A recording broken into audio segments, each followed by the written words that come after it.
interestingly, you use the word grit. Has anyone read Angela Duckworth's book called Grit? Right, so she's a psychologist. I've read it and it is a good read, but it's 1,500 pages. But she actually came up with a grit test, which you can go up online and apply to yourself or your athlete. And it's only 10 questions, and it determines how much grit you have. She was asked by West Point, which is the West Point Academy in the US, which is the military academy.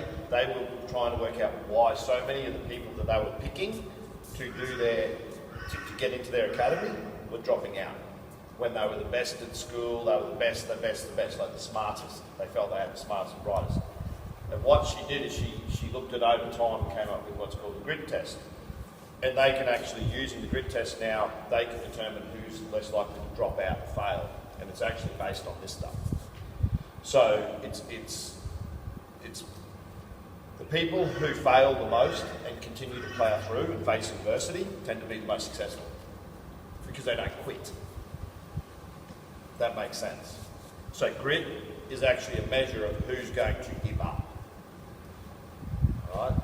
And that sort of approach where you're actually addressing the effort as opposed to just making a statement, saying what a great effort, is more likely to make people keep trying.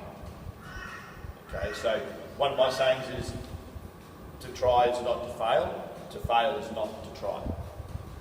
So that's the point that kids need to understand, that making mistakes in a sport that is full of mistakes is okay. As long as you learn from them, you don't keep making the same ones. It's life, isn't it?